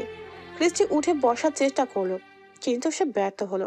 অনুভব করলো তার হাতের অসংখ্য কামড়ের দাগ। ঘাড় থেকে রক্ত ঝরছে। চোখ বুজে শুয়ে রইল সে। কিছুক্ষণ পর বর্ণ ক্রিস্টিকে নিয়ে ভাঙা চার্চে এসে পৌঁছালো। ক্রিস্টিকে পিঠ থেকে নামিয়ে বর্ণ নিজের মানব রূপে ফিরে এলো। ক্রিস্টি মাথা নিচু করে বসে রইল। বর্ণ ক্রিস্টির গা ঘেঁষে বসলো। ক্রিস্টির কানের কাছে নিজের মুখ নিয়ে সে বলল, প্রিন্সেস ক্রিস্ট মন মাতানো রূপের অধিকারী। ক্রিস্টি কিছু বলল না। বর্ণ ঠাট্টা করে বলল, আজ সেই কোমল দেহ ক্ষত বিক্ষত, শরীরে সুতো পরিমাণ বস্ত্র নেই। ক্রিস্টি বর্ণের দিকে বড় বড় চোখে তাকিয়ে রইল। মাথা নিচু করে সে তার দেহের দিকে তাকিয়ে লজ্জিত হলো। তার দেহে আসলেই কোনো বস্ত্র নেই। সে বুঝতে পারলো নেকড়ে মানবদের কামড়ে তার দেহে থাকা পোশাক ছিঁড়ে গেছে। সে কিছুক্ষণ চুপ করে বসে রইল। নিজের লজ্জাবতী স্থানগুলো ঢাকার বিন্দুমাত্র চেষ্টাও করলো না সে। কিছুক্ষণ নীরবতা। হাতের ক্ষতস্থানে রক্ত জমাট বেঁধেছে, তবে গাড়ের কতটা গভীর, সাথে 2-3 দিন তো কমপক্ষে নিবে। ক্রিস্টিকে উদ্দেশ্য করে বলল বর্ণ। ক্রিস্টি কিছু বলল না। সে চাঁদের দিকে এক দৃষ্টিতে তাকিয়ে রইল। আজ পূর্ণ চাঁদ উঠেছে আকাশে। আজ তো ভ্যাম্পায়ারদের ক্ষমতা কিছুটা বেড়ে যায়, তাই না? জিজ্ঞাসা করলো বর্ণ। ক্রিস্টি মাথা নাড়ালো। অবাক হচ্ছ না আমি কিভাবে বেঁচে আছি? প্রশ্ন করলো বর্ণ। ক্রিস্টি বর্ণের দিকে তাকালো। তোমার ঘাড়ে আমি যে কামড়টা দিয়েছিলাম সেই ক্ষত রাতের মধ্যে সেরে যাওয়ার কথা, আর তোমার দেহ পাথরের আঘাত নেওয়ার মতো যথেষ্ট কঠিন। গম্ভীর গলায় বলল ক্রিস্টি। বুদ্ধিমতী, বলল বর্ণ। এরপর সে মাটির উপর শুয়ে পড়লো। একটা দীর্ঘ নিঃশ্বাস ফেলে সে বলল, শব্দের চেয়ে অধিকতর ঘাতক হলো নারী সৌন্দর্য। ক্রিস্টি ঘাড় ঘুরিয়ে রাগে দৃষ্টিতে বর্ণের দিকে তাকালো। আমাকে বাঁচালে কেন? ভোগ করে ফেলে দিতে? বিশ্বাসঘাতক আমি। এক প্রকার কেঁদে কথাগুলো বলল ক্রিস্টি। যে যাই বলুক, নারীর হৃদয়ে বড্ড কোমল হোক, সেটা ক্রিস্টি। স্থির গলায় বলল বর্ণ। ক্রিস্টি হুট করে এসে বর্ণকে জড়িয়ে ধরল। বর্ণ বেশ হকচকিয়ে গেল। নিজেকে সামলে নিয়ে সে ক্রিস্টির কানে কানে বলল, এবার ওই কি মায়ে ফেলে মারার পরিকল্পনা নাকি? ক্রিস্টি কিছু বলল না। কাঁদতে লাগলো সে। অনবরত কাঁদতে থাকলো। আমাকে মাফ করে দাও, আমি ভুলে আজ। ইটস ওকে, শক্ত গলায় বলল বর্ণ। মিনিট 10 পর বর্ণের বুকে মাথা রেখে শুয়ে আছে ক্রিস্টি। সবেমাত্র কান্না থামিয়েছে সে। আমার রাজকীয় পোশাক যে নোনা জলে ভিজিয়ে দিলে এটার মূল্য কে দেবে? হেসে বলল বর্ণ। ক্রিস্টি কিছু বলল না। বর্ণ আবারও বলে উঠল, না। আমাকে দেখে ভয় হয় না তোমার? মুখ তুলে ক্রিস্টি বর্ণের দিকে তাকিয়ে প্রশ্ন করলো, কেন? এই যে মাঝরাতে একটা নগ্ন সুন্দরী মেয়ে আমার বুকে শুয়ে আছে, আমি যদি খারাপ কিছু করি? স্থির গলায় বলল বর্ণ। ক্রিস্টি বর্ণের দিকে স্থির চোখে তাকিয়ে থেকে বলল, আমার চোখের দিকে তাকিয়ে এই কথা আরেকবার বলতে পারবে? বর্ণ চুপ করে রইল। একটু হাসলো সে। তোমার জন্য আজ নিজের স্বজাতি নেকড়ে মানবদের হত্যা করতে হয়েছে। ক্রিস্টি কিছু বলল না। চুপ করে বর্ণের বুকে মাথা রেখে আবারও শুয়ে পড়লো। কাঁদছে সে। মেয়েটার সাথে খুবই বাজে কিছু ঘটেছে। এত সাহসী মেয়ে আজ শুধু এতেই চলেছে। মনে মনে ভাবলো বর্ণ। হাসপাতালে একটা হইচই শুরু হয়েছে। পুরো হাসপাতাল খুঁজে তানভীর বর্ণকে পেল না। মাঝরাতে আচমকা এক মানুষ হুট করে কিভাবে গায়েব হয়ে যেতে পারে? এমনকি হাসপাতালে কেউ বর্ণকে যেতে দেখেনি। সিকিউরিটি দায়িত্বে থাকা লোকেরা কিংবা ওয়ার্ড বয় কিংবা লিফটম্যান কেউ দেখেনি বর্ণকে। তানভীর খুব অবাক হলো। সে বর্ণের বেডে এসে বসলো। চোখ গেল তার বেডের পাশে থাকা জানালার দিকে।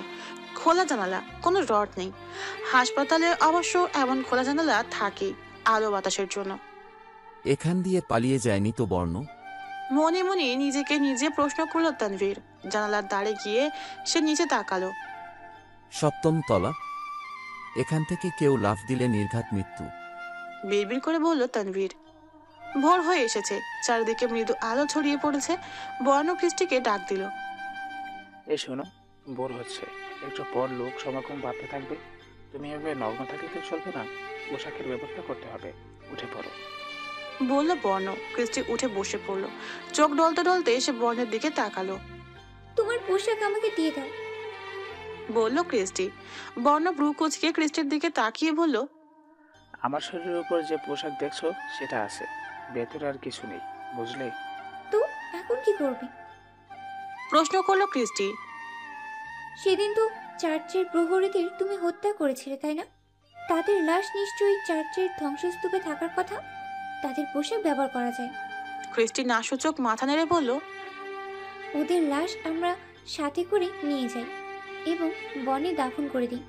এখানে থাকলে মানুষের সন্দেহ হতো। বর্ণ মাটিতে একটা চাপড় মেরে বলে উঠল, ধ্যাত। এক মিনিট। সেদিন রাতে আমি গুপ্ত করে লুকিয়েছিলাম, সেখানে 3জন প্রহরী ছিল, তাদের মৃতদেহ নিশ্চয় থাকার কথা। ক্রিস্টি একটু ভাবলো। হ্যাঁ, থাকার কথা। আমি তো সেদিন গুপ্ত ঘরে যাইনি। গুপ্ত ঘরের পথ আমার জানা ছিল না। বেশ, তাহলে তো হলোই। বর্ণ দৌড়ে চার্চের দিকে গেল। চার্চের ধ্বংসাস্তূপ সরাতে লাগলো সে। কিছুক্ষণ পর সে বলে উঠল, পেয়েছি। ক্রিস্টি হেঁটে বর্ণের কাছে গেল। নাকে হাত দিয়ে সে বলল, ছি, লাশের পচা গন্ধ। দেখো কেমন পচা মাংস পোশাকই লেপ্টে আছে।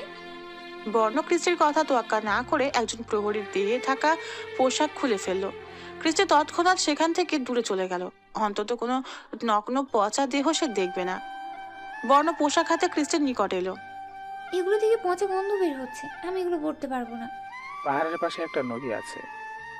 বর্ণ কিছুক্ষণ ভাবলো, বলল বর্ণ। এরপর সে ক্ষিপ্র গতিতে দৌড়ে নদীর দিকে চলে গেল। মিনিট 10 পর বর্ণ ভেজা পোশাক হাতে নিয়ে ফিরে এলো। এখন গন্ধ নেই, তবে ভেজা, বলল বর্ণ। বর্ণের হাত থেকে পোশাকগুলো নিয়ে ক্রিস্টি পরিধান করলো। কয়েক ঘন্টা পর শহরের ভেতর প্রবেশ করেছে বর্ণ আর ক্রিস্টি। ক্রিস্টির দেহে থাকা ভেজা পোশাক ইতিমধ্যে শুকিয়ে গেছে। তোমার সাথে গতদিন কি কি ঘটেছিল বলা যাবে? প্রশ্ন করলো বর্ণ। বর্ণের দিকে তাকিয়ে ক্রিস্টি বলে উঠল, বাবা অ্যাডাম ইওয়ার্ডকে পুনর্জীবিত করেন। ইওয়ার্ড জীবন ফিরে পেয়েই বাবার ওপর ঝাঁপিয়ে পড়ে এবং বাবাকে হত্যা করে। এরপর আমার রুমে এসে আমার সাথে। চুপ হয়ে গেল ক্রিস্টি। কিছুক্ষণ চুপ থেকে সে বলে উঠল, এরপর আমি পালিয়ে আসি। আমার পিছনে ইওয়ার্ড ভ্যাম্পায়ার সৈন্য পাঠায়। তারা আমার সাথে। বর্ণের দিকে কান্না ভেজা চোখে তাকালো ক্রিস্টি। তাদের আমি হত্যা করি। তারপর পালিয়ে যেতে নি আবার নেকড়ে মানবেরা আমার ওপর আক্রমণ করলো। বর্ণ ক্রিস্টির কাঁধে হাত দিল। চিন্তি। থমকে দাঁড়ালো বর্ণ।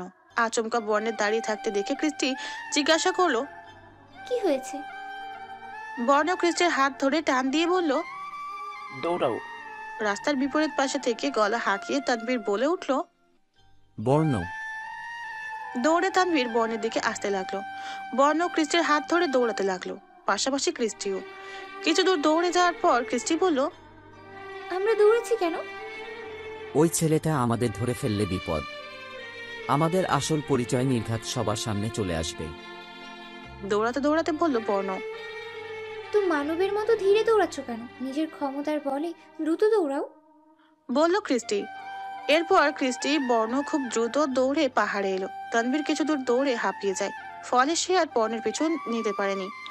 দাঁড়িয়ে হাঁপাতে হাঁপাতে তানভীর বিড়বিড় করে বলে উঠল, ছেলেটার সাথে যে মেয়েটা ছিল সে তো আমার ক্রাশ।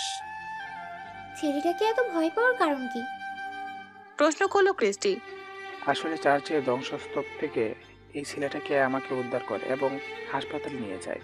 গত রাতে আমি জানালা দিয়ে লাফ দিয়ে হাসপাতাল থেকে পালিয়ে যাই। এখন ছেলেটা আমাকে ধরে ফেললে হাজার প্রশ্ন করতো, রাতে কিভাবে পালিয়েছি, আরো কত কি। দৌড়টা ভালো ছিল, হেসে বলল ক্রিস্টি। মহারাজ, বনে নেকড়ে মানবদের লাশ পাওয়া গেছে। কাজটা ওই ভাম্পায়ারদের। আমরা আর কতদিন চুপ থাকবো? প্রশ্ন করলো সেনাপ্রধান। রবার্ট কিছু বলতে চাইল, কিন্তু একজন নেকড়ে মানব দরবারে হাজির হলো। মহারাজ, একটা গুরুত্বপূর্ণ সংবাদ রয়েছে। বলো। ভ্যাম্পায়ার জগতের নতুন রাজা হলো ইউবার্ড, যার লাশ কদিন আগে ক্রিস্ট চুরি করেছিল। এছাড়া ক্রিস্টের বাবা মৃত্যুবরণ করেছে ইউবার্ড, বলল গুপ্তচর। রবার্ট নিজ আসন ছেড়ে দাঁড়িয়ে গিয়ে বলল, কি মনোমুগ্ধকর সংবাদ দিলে আমাকে, হৃদয় শীতল করে দিলে। তোমাকে পুরস্কার করব। মহারাজ, আমার কাছে আরেকটা সংবাদ রয়েছে, সেটা শুনলে আপনি খুব খুশি হবেন। আমাদের প্রিন্সের হত্যাকারী ক্রিস্ট রাজ্য থেকে পালিয়েছে, অর্থাৎ সে এখন একা। গুপ্তচর আর কিছু বলার সুযোগ পেল না। রবার্ট চিৎকার দিয়ে বলে উঠল, আমি চাইলেই এখনই আমার সন্তানের মৃত্যুর প্রতিশোধ নিতে পারি। যাও, সৈন্য নিয়ে খুঁজে বের করো স্ত্রীকে। তাকে আমার সামনে জীবিত উপস্থাপন করো। তাকে আমি লঞ্চিত করব তার রূপে। একটা পৈশাচিক হাসি দিল রবার্ট। একটু থেমে সে বলল, তার এমন অবস্থা করব সে আমার কাছে মৃত্যুর ভিক্ষা চাইবে। হেসে উঠল রাজসভায় উপস্থিত সকলে। কি হলো তোমার? ক্রিস্টির প্রশ্ন করলো বর্ণ। ক্রিস্টি তার কপালে হাত দিয়ে জোরে জোরে শ্বাস নিচ্ছে। ধপাস করে সে মাটিতে বসে পড়লো। ক্রিস্টি গড় গড় করে সে বমি করে দিল। রক্তভূমি। বর্ণ দ্রুত ক্রিস্টির পাশে গেল। তার দুই কাঁধ সে তার দুই হাত দিয়ে চেপে ধরলো। বর্ণের কথার প্রত্যুত্তর দেওয়ার পূর্বেই ক্রিস্টি জ্ঞান হারালো। বর্ণ প্রচন্ড ভয় পেল। সে দ্রুত ক্রিস্টিকে কোলে করে নিয়ে চার্চের ভেতরে চলে গেল। চার্চের এক পাশ ভাঙা এবং অপর পাশের কিছুটা অংশ অক্ষত। চার্চের একটা রুমের ভেতর ক্রিস্টিকে নিয়ে এলো। বর্ণ ক্রিস্টির কপালে হাত দিয়ে বুঝতে পারলো তার জ্বর এসেছে। শরীর প্রচন্ড গরম, তবে রক্তভূমির কারণটা সে বুঝতে পারলো না। ঘন্টাখানেক পর ধীরে ধীরে চোখ মেলে তাকালো ক্রিস্টি। নিজের অবস্থান বুঝতেই তার কিছুটা বেগ পেতে হলো। আমি কোথায়? কাপা গলায় বলল ক্রিস্টি। তুমি ঠিক আছো? চার্চের একটা কক্ষে আছো তুমি, বলল বর্ণ। ক্রিস্টি মুখ তুলে পায়ের দিকে তাকিয়ে দেখলো বর্ণ তার পায়ে কিছু একটা করছে। ক্রিস্টি কিছু বলার আগেই বলে উঠলো বর্ণ। পায়ের আঙ্গুল ভেঙে গেছে বললে না যে? আচমকা তুমি টেনে দাও দৌড়ের জন্য, এতে আঙ্গুল। ক্রিস্টিকে থামিয়ে দিয়ে বর্ণ বলে উঠলো, রক্তভূমি কেন হয়েছে? ক্রিস্টি কিছুক্ষণ চুপ করে বর্ণের দিকে তাকিয়ে রইল। উত্তর দিল না সে। বর্ণ বসে ভাবতে লাগলো। জামা খোলো, শান্ত গলায় বলল বর্ণ। লজ্জা মাখা গলায় ক্রিস্টি বলল, কি? বর্ণ ক্রিস্টি আর কিছু বলার সুযোগ না দিয়ে সোজা ক্রিস্টির জামা খুলে ফেললো। খুঁটিয়ে খুঁটিয়ে সে ক্রিস্টিকে দেখতে লাগলো। বুকে আঁচড়ের দাগগুলো এখনো তাজা, চামড়া সাদা হয়ে আছে। এই ক্ষতগুলো তো সেরে যাওয়ার কথা, কিন্তু সারছে না কেন? ক্রিস্টির দিকে তাকিয়ে বলল বর্ণ। ক্রিস্টি তার গায়ের জামা জড়িয়ে নেয়। এরপর ক্রিস্টি শান্ত গলায় বলল, যে নেকড়ে মানবগুলো আক্রমণ করেছিল তারা সাধারণ ছিল না, যুদ্ধের জন্য প্রস্তুত করা ঘাতক নেকড়ে মানব।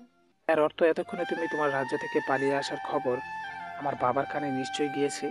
নিশ্চয়ই তোমাকে হত্যার নির্দেশ দেওয়া হয়েছে। ক্রিস্টির দিকে তাকিয়ে বলল বর্ণ। আমার রক্ত প্রয়োজন, প্রচুর রক্ত। করুণ গলায় বলল ক্রিস্টি। বর্ণ চুপ করে বসে রইল। ক্ষতগুলো ধীরে ধীরে গভীর হচ্ছে, আমি যথাসম্ভব মারা যাব।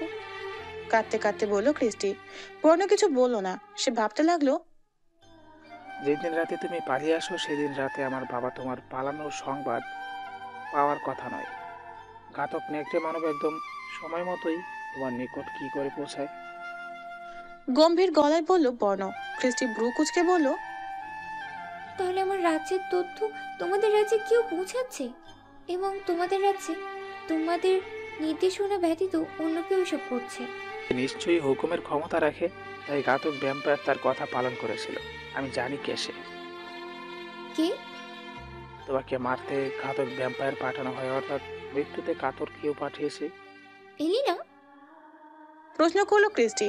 বড় মাথা নাড়ালো এবং বলল, বাবা, আমি এবং এলিনা, আমাদের তিনজনের নির্দেশনা রাজ্যে যে কেউ নির্দ্বিধায় পালন করে। আমি বিবৃতি প্রদান করতে আসিনি, হুকুম দিতে এসেছি। আশা করছি সকলে পালন করতে বাধ্য থাকবেন। উঁচু টিলার উপর দাঁড়িয়ে সমগ্র ভ্যাম্পায়ার জনসাধারণের উদ্দেশ্যে বলল ইউবার্ট। ইউবার্টের এই বিবৃতি শুনে জনসাধারণের মাঝে একটা কোলাহল ছড়িয়ে পড়ল। সকলে ইউবার্টকে রাজা হিসেবে মানতে নারাজ। ইউবার্ট বলে উঠল, বেশ, দেখা যাক কেমন সাহসী তোমরা। উঁচু টিলা থেকে নেমে জনসাধারণের মাঝে প্রবেশ করলো ইউবার্ট। তাকে দেখে তার পাশ থেকে সকল ভ্যাম্পায়াররা সরে যেতে লাগলো। এবার বলো, কি বলতে চাও তোমরা? সামনাসামনি বলো। দু বাহু দুদিকে প্রশস্ত করে বলল ইউবার্ট। আচমকা একটা ভ্যাম্পায়ার ক্ষিপ্ত গতিতে এসে ইউবার্টের ঘাড়ে কামড় বসিয়ে দিল। ইউবার্ট পাল্টা সেই ভ্যাম্পায়ারের ঘাড়ে একটা জোরালো কামড় দিল। ইউবার্টের কামড়ে সেই ভ্যাম্পায়ার আঁতকে উঠল। ছেড়ে দিল সেই ইউবার্টকে। ইউবার্ট কিছুটা রক্ত পান করে ভ্যাম্পায়ারটাকে ছেড়ে দিল। অদ্ভুত মায়াবী। মেয়ে ভ্যাম্পায়ারের দিকে তাকিয়ে বলল ইউবার্ট। একটু থেমে গম্ভীর গলায় বলল, তবে ঘাতক তুমি। মেয়ে ভ্যাম্পায়ারটা ঘাড়ে হাত চেপে ধরে তীক্ষ্ণ ইউবার্টের দিকে তাকিয়ে রইল। প্রহরী, এই মেয়েটাকে সংজ্ঞায়িত করো। ইউবার্ট একটা প্রহরীকে ডাক দিয়ে কথাগুলো বলল। মহারাজ, এই মেয়েটা খুব বাজে একটা মেয়ে। ভ্যাম্পায়ার রাজ্যে ইতোপূর্বে নানান ধরনের অনৈতিক কাজ করেছে। একবার তো প্রিন্সেস ক্রিস্টির কক্ষ থেকে মূল্যবান রত্ন চুরি করেছিল। ইউবার্ট মেয়েটার দিকে তাকিয়ে রইল। হাত নাড়িয়ে সে সাধারণ ভ্যাম্পায়ারদের ঝুঁকে কর্নিশ করতে বলল। সাধারণ ভ্যাম্পায়াররা তাই করলো। ইউবার্ট মেয়েটার কাছে গিয়ে বলল, তোমাকে ছেড়ে দিলে হিতে বিপরীত আমার ক্ষতি হওয়ার সম্ভাবনা রয়েছে। আবার তোমাকে মেরে ফেলাটাও ঠিক হবে না। অমায়িক তবে হিংস্র এমন কাউকে খুঁজে পাওয়া দুষ্কর। একটা প্রস্তাব রয়েছে তোমার। ইউবার্টকে বাধা দিয়ে মেয়েটা বলে উঠল, আমি রানী হতে রাজি। ইউবার্ট অবাক হলো, হাসলো সে। এবার বুঝেছি আমার উপর আক্রমণ হেতু। একটা সুসজ্জিত পরিপাটি কক্ষে মেয়েটাকে নিয়ে হাজির হলো ইউবার্ট।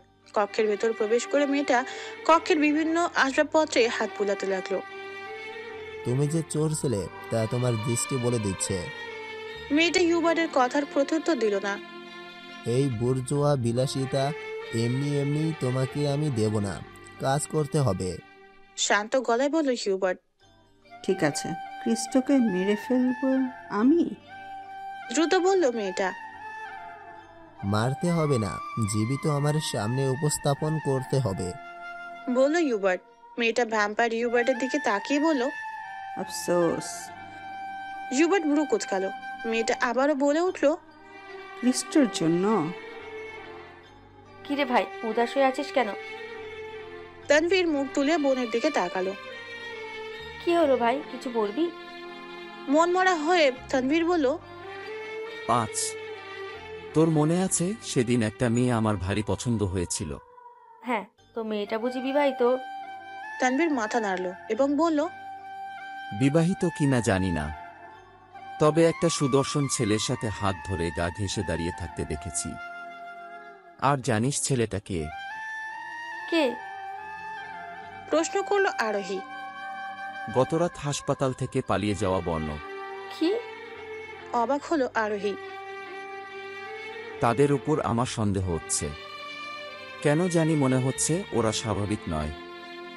জানিস আমাকে দেখে বর্ণ সেই মেয়েটাকে নিয়ে দৌড়ে পালায়। দৌড়ে জানিস চার্চের দিকে যাচ্ছিল, যে চার্চে আমি বর্ণকে পেয়েছিলাম। এর অর্থ এই দাঁড়ালো তারা চার্চে বসবাস করে। ঠোঁট উচকিয়ে বলল আরোহী। তবে ওরা স্বাভাবিক ছিল না। আমি ওদের পিছন নিতে দৌড়ে আমি হাঁপিয়ে যাই, কিন্তু তারা ক্লান্ত হয়নি, দৌড়াতে থাকে।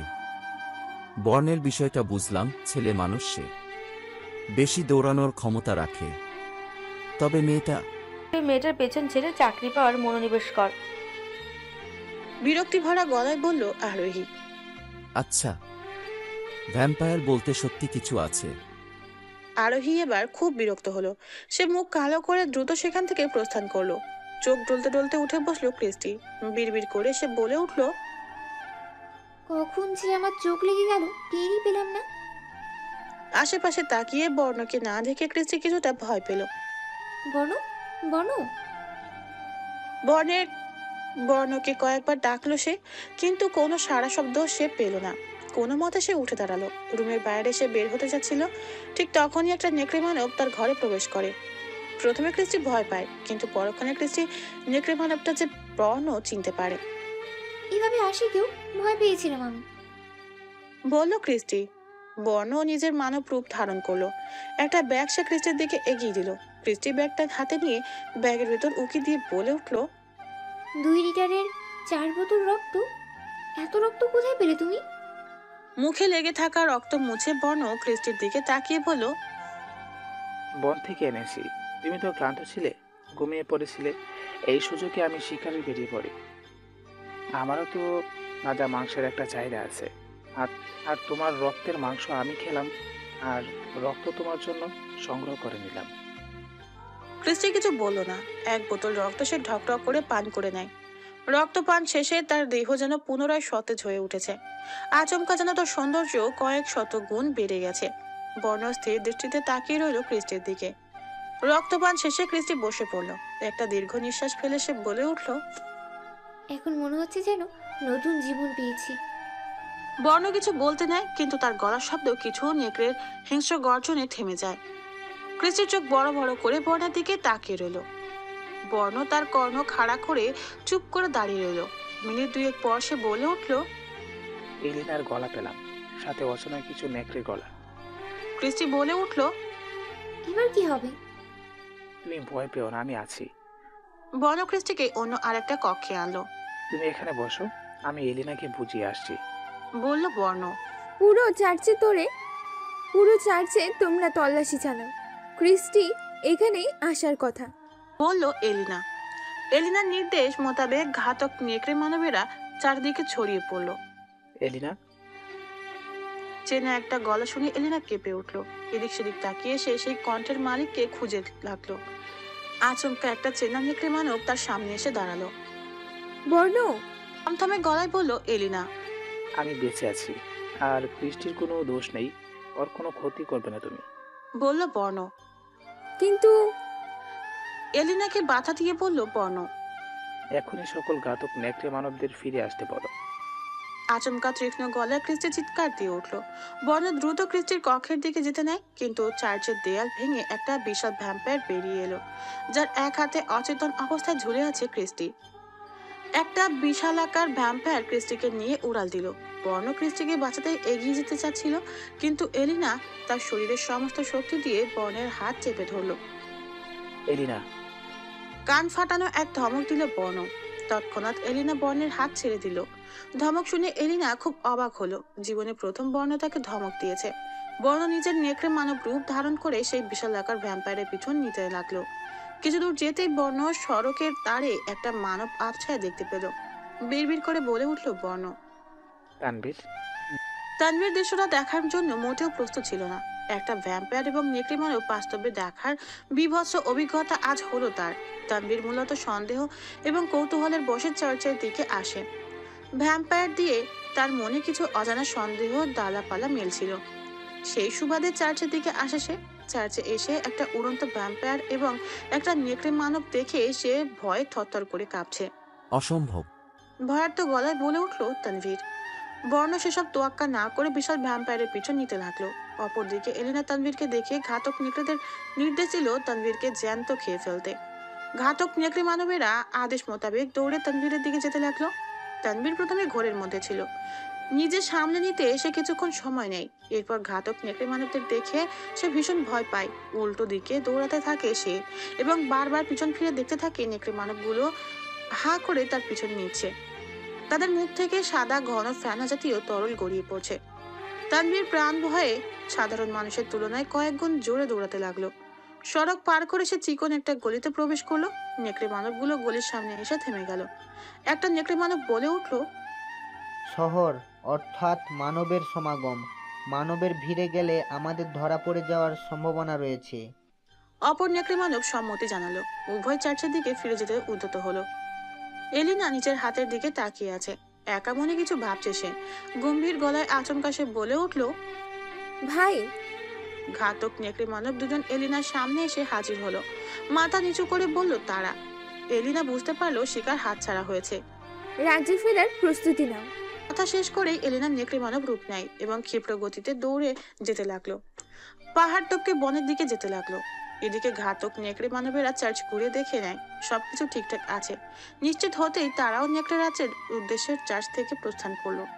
ভ্যাম্পায়ার রাজ্যের প্রবেশ পথে বর্ণ তার নেকড়ে মানব রূপ ধারণ করে বসে আছে। এক দৃষ্টিতে সে তাকিয়ে আছে রাজ্যের ঠিক মাঝ বরাবর থাকা বিশাল আকার রাজমহলের দিকে।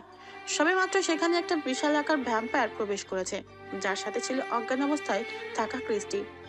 বনের সামনে ইতিমধ্যে অসংখ্য ভ্যাম্পায়ার এসে হাজির হয়েছে। তারা সকলে বনের প্রতিটা পদক্ষেপ ধীরে ধীরে পর্যবেক্ষণ করছে। রাজমহলের সবচেয়ে উঁচু বারান্দায় দাঁড়িয়ে হিউবার্ট বনের দিকে তাকিয়ে রইল।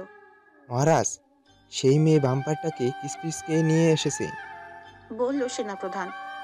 তোমার নাম কি? প্রশ্ন করলো হিউবার্ট। জি বকুল। বলল সেনাপ্রধান। হিউবার্ট মুখ ঘুরে সেনাপ্রধানের দিকে তাকালো। বলিষ্ঠ দেহ, তবে কোমল নাম। ইন্টারেস্টিং। ক্রিস্টির জ্ঞান ফিরলে আমাকে জানাবে। বলল হিউবার্ট। বকুল কর্নিশ করে কক্ষ থেকে প্রস্থান করলো।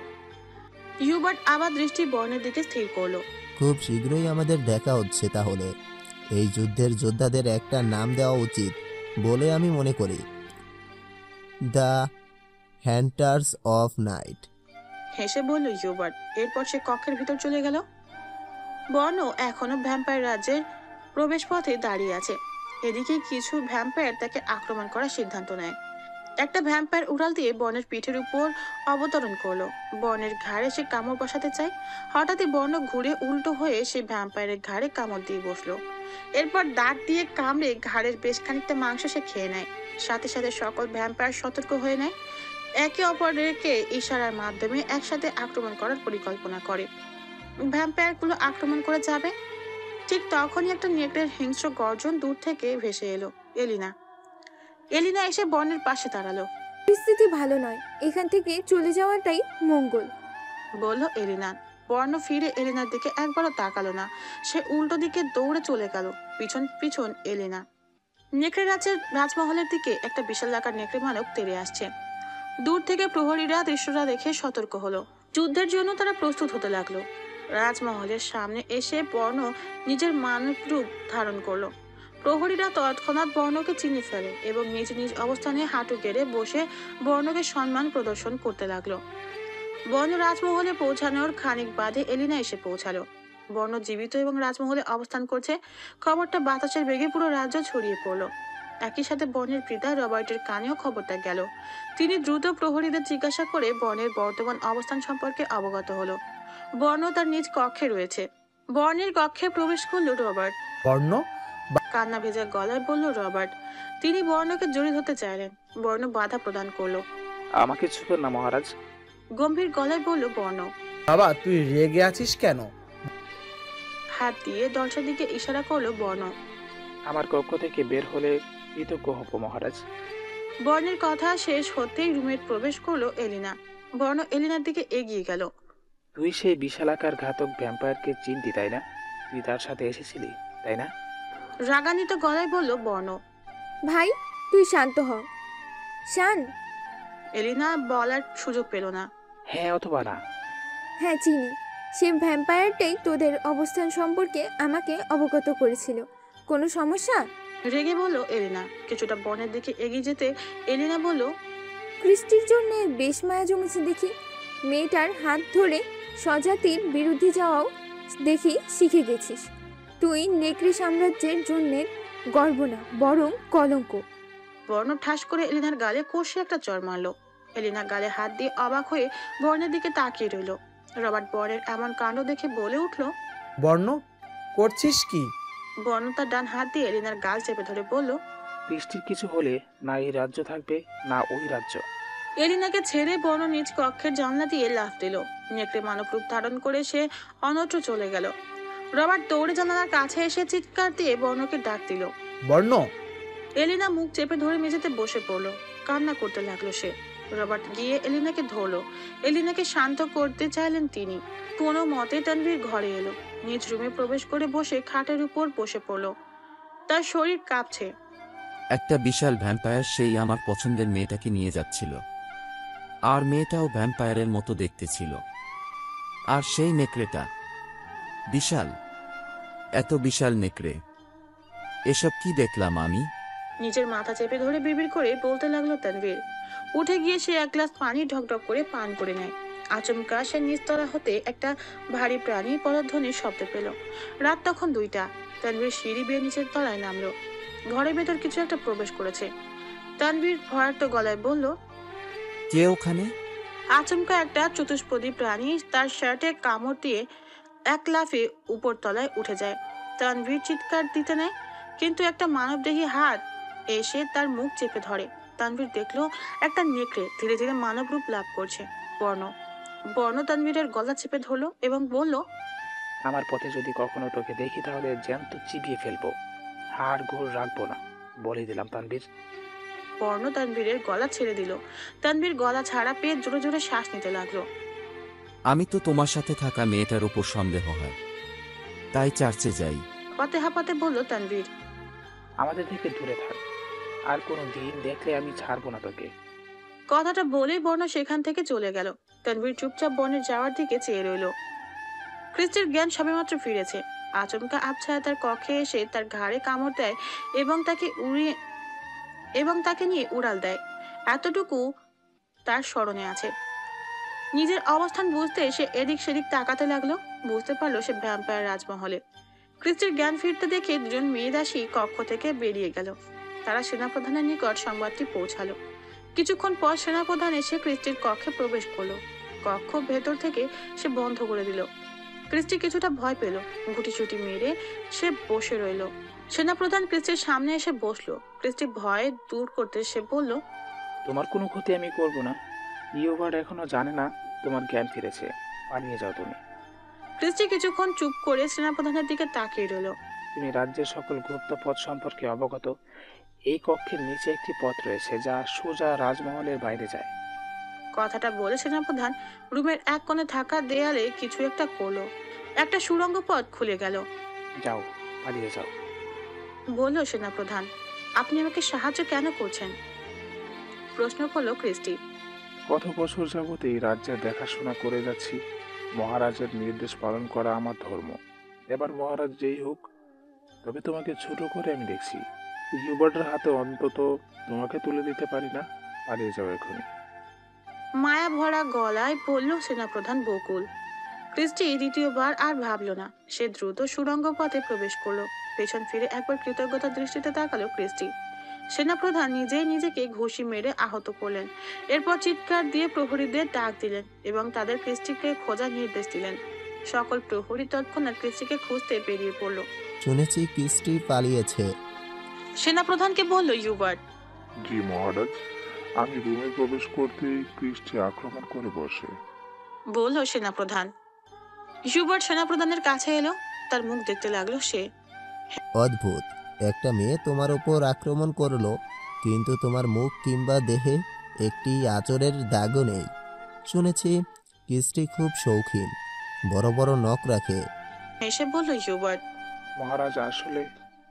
সেনাপ্রধান আর কিছু বলার সুযোগ পেল না। ইউবার্ট তাকে বাধা দিয়ে বলে উঠল, কি শাস্তি দেওয়া যায় তোমাকে? সেনাপ্রধান বকুলের গালে খুব আস্তে করে দুটো চড় দিল ইউবার্ট, শব্দহীন চড়। তোমাকে কি শাস্তি দেব ভাবছি আমি। একটা শর্ত দিচ্ছি, ক্রিস্টি কোথায় গেছে বলে দাও, বিনিময়ে তোমাকে জীবিত রাখবো, সাথে তোমার ভরণ পোষণের দায়িত্বও নেব। এতক্ষণে ক্রিস্টি ভ্যাম্পায়ার রাজ্য ত্যাগ করে নিরাপদ স্থানে চলে গিয়েছে। তাকে আর চাইলেও ধরতে পারবেন না, বলল সেনাপ্রধান। যা, তোমার কপাল তো খুব খারাপ দেখছি। হেসে বলে ইউবার্ট। চোখের পলকে সেনাপ্রধান বকুল ইউবার্টের গালে কষে একটা ঘুষি দিল। এরপর ইউবার্টের বুকে জোরালো এক লাথি দিয়ে সে ডানা ঝাপটিয়ে উড়াল দিল। উড়াল দিয়ে সে ভ্যাম্পায়ার রাজ্য থেকে দূরে যেতে লাগলো। ইউবার্ট একটা অকথ্য গালি হাঁকিয়ে ডানা বের করে উড়াল দিল। তবে সে সেনাপ্রধানের পিছন নেয়নি, বরং সে রাজমহলের উঁচু মিনার পর করে আরো উপরে যেতে লাগলো। পেছন ফিরে বকুল ইউবার্টের এমন কাণ্ড দেখে বেশ অবাক হলো। ইউবার্ট তার পিছন না নিয়ে ওপরের দিকে কেন যাচ্ছে? প্রশ্ন জাগলো বকুলের মনে। সে তার গতিতে কমিয়ে দিয়ে ধীরে ধীরে উড়ে যেতে লাগলো। ইউবার্ট থেকে সে বর্তমানে অনেক দূরে আছে, তাকে আর ইউবার্ট ধরতে পারবে না।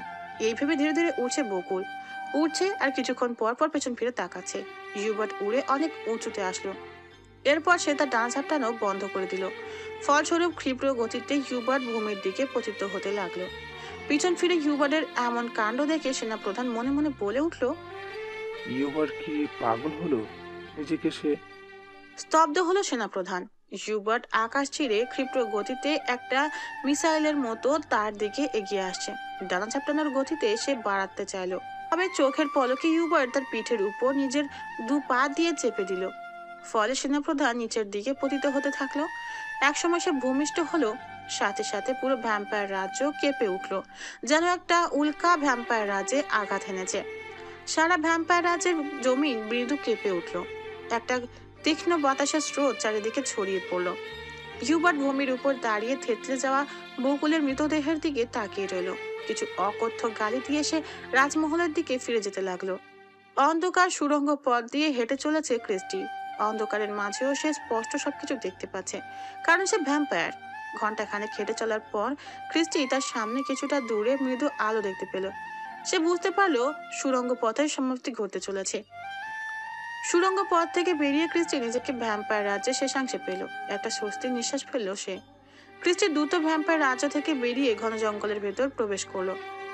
জঙ্গলের মধ্যে দিয়ে হেঁটে যাচ্ছিল ক্রিস্টি। আচমকা বিকট এক শব্দে সে থমকে দাঁড়ালো। ভ্যাম্পায়ার রাজ্য থেকে এসেছে শব্দটা। ভ্যাম্পায়ার রাজ্যে হঠাৎ কি হলো? নিজেকে নিজে প্রশ্ন করলো ক্রিস্টি। তার মনে কৌতূহল জাগলো, তবে ভ্যাম্পায়ার রাজ্যে গিয়ে সেই কৌতূহল মেটানো নিছক বোকামি বই আর কিছুই নয়। ক্লান্ত দেহ নিয়ে ঘন জঙ্গলের মধ্যে দিয়ে একা হেঁটে চলেছে ক্রিস্টি। বর্তমানে সে যে এলাকায় রয়েছে তার নেকড়েদের প্রিয় জায়গা বললেও ভুল হবে না। এখানে পদে পদে ওত পেতে থাকে হিংস্র নেকড়ে মানবেরা। খুব সতর্কতার সহিত হেঁটে চলেছে সে। ডানা ঝাপটিয়ে উড়ে যাওয়ার মতো শক্তি তার শরীরে বিদ্যমান নেই। কয়েকটা নেকড়ে মানবের গর্জনের শব্দে থমকে দাঁড়ালো ক্রিস্টি। প্রায় 7টা নেকড়ে মানব ধীরে ধীরে তার দিকে এগিয়ে আসছে। পালিয়ে যাওয়ার মতো শক্তি কিংবা সামর্থ্য দুটোই বর্তমানে তার দেহে নেই। দু চোখ বন্ধ করে দাঁড়িয়ে রইল সে। কয়েকটা গর্জনের শব্দে ভেসে এলো তার কানে। মুহূর্তে নিস্তব্ধতা। চোখ মেলে সামনের দিকে তাকিয়ে ক্রিস্টি যেন জীবন ফিরে পেল। তার সামনে দাঁড়িয়ে আছে বর্ণ এবং ঘাতক নেকড়ে মানবগুলো নিথর দেহ জমিনে পড়ে আছে। ক্রিস্টি দৌড়ে গিয়ে ঝাপটে জড়িয়ে ধরলো বর্ণকে। বর্ণ বাধা দিল না। পরের দিন ভ্যাম্পায়ার রাজ্যে শোকের ছায়া নেমেছে। রাজমহলের সামনে জনসাধারণ মন খারাপ করে দাঁড়িয়ে আছে। জুবার জনসাধারণের উদ্দেশ্যে একটি বিবৃতি দিল। আমাদের মহাবীর সেনাপতি বকুল বেঁচে নেই। গতকাল রাতে কিছু ঘাতক নেকড়ে মানবতাকে খুবলে খেয়েছে। এই অল্প কয়েকদিনের মধ্যেই সে আমার অতি প্রিয় হয়ে উঠেছিল। তার মৃত্যুর শোধ আমি অবশ্যই নেব। নেকড়ে সম্প্রদায়কে এই নির্মম কাজের মূল্য দিতে হবে। মিথ্যা এই বিবৃতির ফলে ভ্যাম্পায়ার জনসাধারণ নেকড়ে মানবদের উপর আরো ক্ষিপ্ত হলো। জুবার্ট বিবৃতি দিয়ে নিজ কক্ষে ফিরে গেল। জুবার্টের নিকট সেই ঘাতক মেয়ে ভ্যাম্পায়ারটি তথা নতুন মহারানী জুবার্টকে বলল, আমি জানি আপনি সেনাপ্রধানকে হত্যা করেছেন।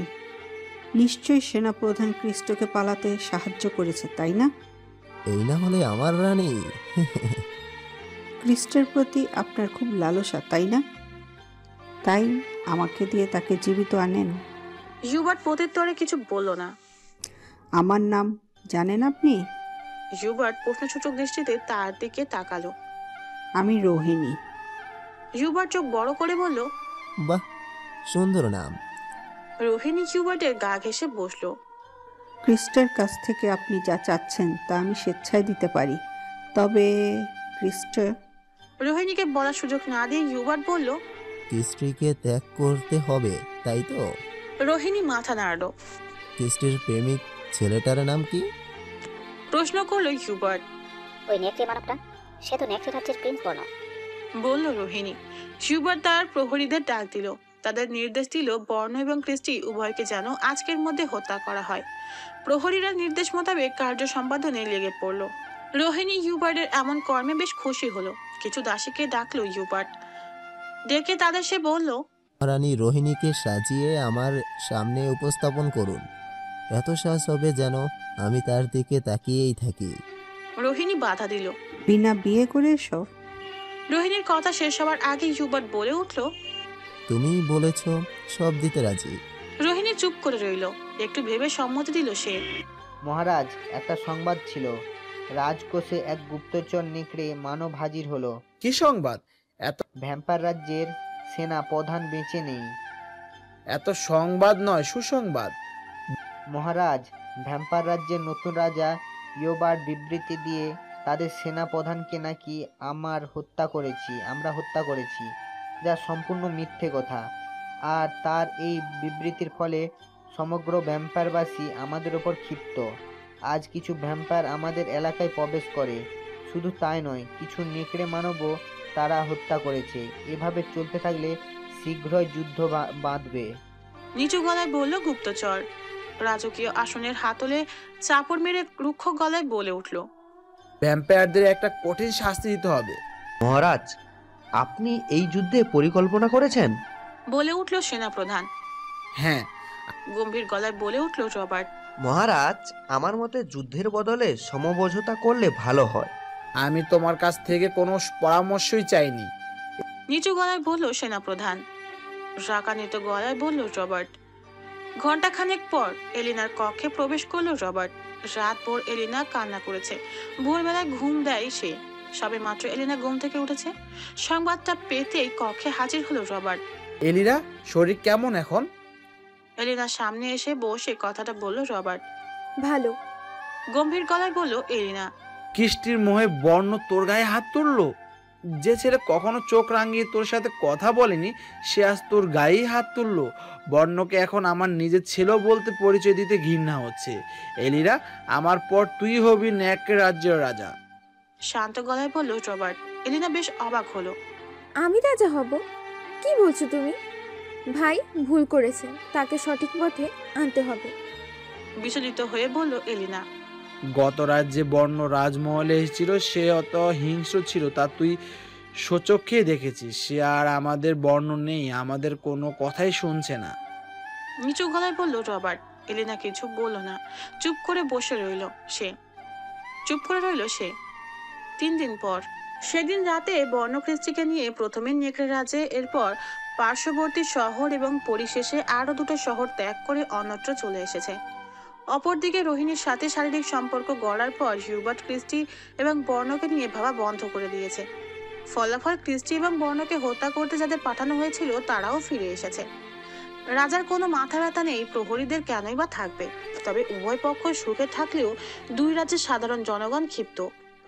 ফলে সীমান্তে রোজ রোজ যুদ্ধ চলছে। বেশি দেরি নেই, 2 রাজ্যে বিশাল যুদ্ধ শুরু হতে চলেছে। কদিন ধরে দেখছি ভাই কিছু একটা নিয়ে তুই পড়ে আছিস। তানভীরকে প্রশ্ন করলো আরোহী। একটা বিষয়ে জ্ঞান অর্জনে ব্যস্ত আছি, বলল তানভীর। কি নিয়ে আমাকে বলবি না? প্রশ্ন করলো আরোহী। ভ্যাম্পায়ার ও নেকড়ে মানব নিয়ে কিছু তথ্য উপাত্ত সংগ্রহ করছি। তুই আবারও ওইসব নিয়ে মেতে আছিস? আরে বাবা, ভ্যাম্পায়ার নেকড়ে মানব বলতে কিছু নেই, এরা সব কল্পনার জগতের কাল্পনিক চরিত্র। বেশ রেগে গেল তানভীর। সে রাগী গলায় বলে উঠল, আমি মোটেও মজা করছি না। নিজ চোখে আমি ভ্যাম্পায়ার এবং নেকড়ে মানব দেখেছি। তুই পাগল হয়ে গিয়েছিস ভাই, এসব নিয়ে ভাবা বন্ধ কর, বলল আরোহী। তানভীর আরোহীর গা ঘেঁষে দাঁড়ালো। দেখো। তানভীর তার গলা দেখালো। তার গলায় আঁচড়ের দাগ, সাথে আঙুলের ছাপ। আঙুলের ছাপগুলো সাধারণ মানুষের আঙুলের ছাপের তুলনায় বেশ বড়। আরোহী কিছুক্ষণ তানভীরের গলার দিকে চেয়ে রইল। গম্ভীর গলায় সে বলে উঠল, আঙুলের ছাপগুলো অনেক বড়। 4 দিন আগে রাতে একটা নেকড়ে মানব আমার গলা চেপে ধরে ধমকি দিয়েছিল। ভাগ্য ভালো আমি বেঁচে আছি, বলল তানভীর। 1 মিনিট, সেদিন রাতে তো আমি ঘরে ভারী কিছু চলার শব্দ পেয়েছিলাম, ভেবেছিলাম তুই হয়তো। অবশ্য পরে আমি উঠেছিলাম, তবে ঘরে কাউকে দেখিনি। মনের ভুল ভেবে নিজ ঘরে ফিরে যাই। ওটা মনের ভুল নয়, তুই নেকড়ে মানবের পদধ্বনি শুনেছিলি। গম্ভীর গলায় বলল তানভীর। স্তব্ধ হয়ে কিছুক্ষণ দাঁড়িয়ে রইল আরোহী। তবে কি সত্যি ভ্যাম্পায়ার এবং নেকড়ে মানব রয়েছে? ভয়ার্ত গলায় প্রশ্ন করলো আরোহী। হ্যাঁ আছে, বলল তানভীর। মহারাজ, আজও